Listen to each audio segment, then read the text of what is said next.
When it comes to photography, I like unpredictable environments, showing up and having to just figure it out. You know, if you go to a shoot and everything is set up for you, you know where it's gonna happen, who it's with, how you're gonna pose them, the whole thing, it just kind of feels like work. And that's why I love concert photography. You don't know what the stage is gonna look like, you don't know what the lighting situation is gonna be, how much motion there's gonna be on the stage. You show up, you figure it out, it's a challenge, and that makes it fun. And maybe the best part of concert photography is that you're at a concert, and concerts rule.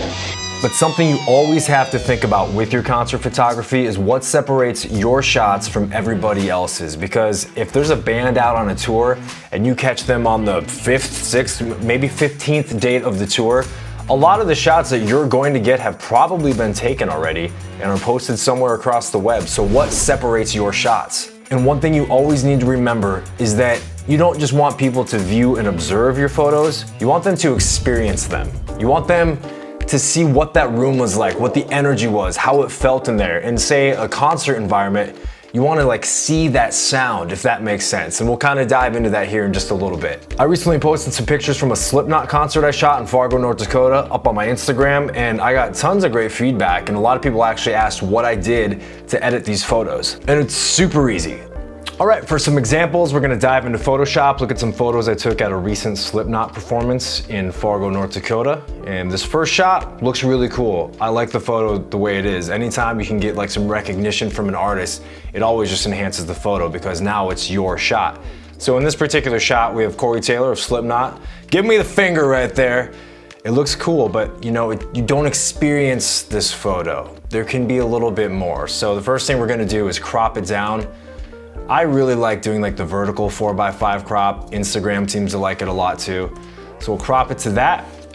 Next thing you wanna do is duplicate the layer. And then we're gonna go up to this filter, blur, and we're gonna choose Radial blur. Now in here, you can play around with the amounts that you want, with the method you want, but for this particular example, we're gonna make the amount 34 because I think that's what I used when I initially edited this photo. For a method, we're gonna choose zoom. And for quality, we wanna use best quality. Click OK. Pretty large file, so it'll take a second to render. And now you see it and it looks blurred out. So what we wanna do next is grab an eraser, get it to whatever size you want it to be, and you wanna focus on your focal point. And in this particular photo, it happens to be his face and him pointing. So we'll just erase that out. Already looks a lot better. But we're gonna go a little further. Double click on that duplicated layer. And now we're gonna look at our channels. Just right in your blending options, we're gonna go into channels and let's just click them off. Click off your red channel, boom. That's all I did to edit that photo on the initial post. But go through these and see how each of them looks, because different color channels are obviously gonna look better or worse on different photos.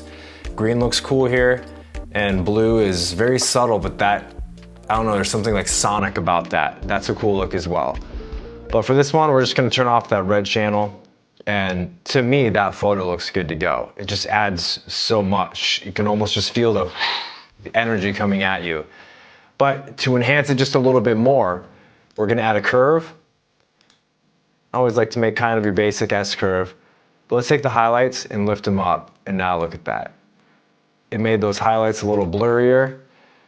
And let's just look at what we started with and what we finished with. Easy as that. Next up, we have another photo of Corey Taylor. We're gonna kind of use the same method for this one. Let's duplicate the layer. We're gonna go into our filters. We're gonna go into blurs. And let's go radial blur once again. Same thing, you can leave everything exactly as it was. Click OK.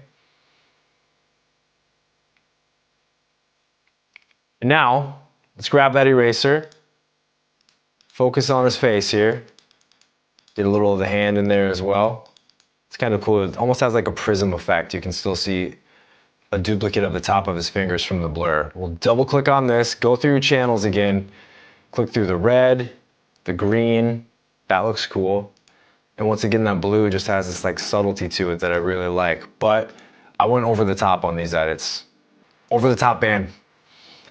So we'll keep the red off, and now click through your blending options, your blend modes, and just look at this. Darken just really enhances those reds, and for a band like Slipknot, red is one of their primary colors, so that works a lot.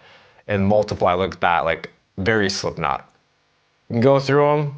For this one, we're just gonna go with, let's go with soft light. And look at that, easy as that. Next up, this photo of Mick Thompson. I initially almost didn't post it because I thought it was over edited. I just thought it looked like too much, but I tend to be my biggest critic, and I just knew that since I didn't necessarily care for it, that other people probably would like it, and that was the case. So for this one, let's duplicate the layer. We're gonna go back up to our blurs. We're gonna use radial blur once again, but this time we're gonna use spin. You can leave that amount at 34 or adjust it accordingly to the parameters of your photo, whatever you like. Click OK. Now this is gonna look like nothing, just whew. So let's grab that eraser. Let's start doing some work here. We're gonna clear his face off, and you can instantly just tell as you're going through and cleaning this up, getting the hand, getting the headstock of the guitar.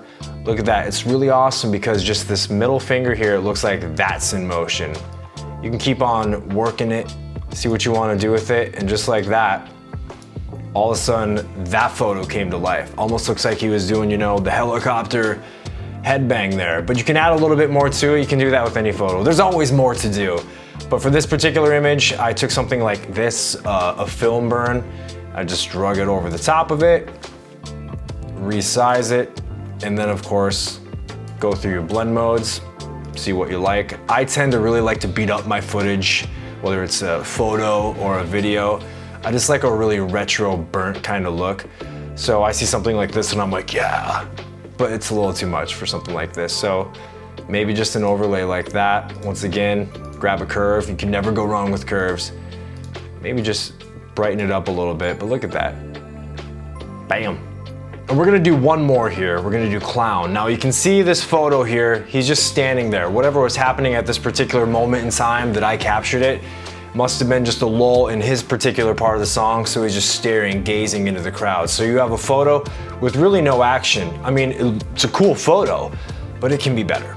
So what we're gonna do, duplicate that layer. This time, we're gonna use a different blur. We're gonna use motion blur. And you can play around with, you know, the amounts, whatever you want, the angle. We're just gonna go high with this. Let's go 122. What I'm gonna do now is just make this bigger, kind of resize it so that his body is over where his body is in the original photo. And once again, grab the eraser. Let's just get his face in here. And now, this lifeless photo has some life to it. It looks like something more is going on. And to just continue on looking at those channels, let's double click on that layer. Let's turn the red off, and now you really got something cooking here. Try the green, blue.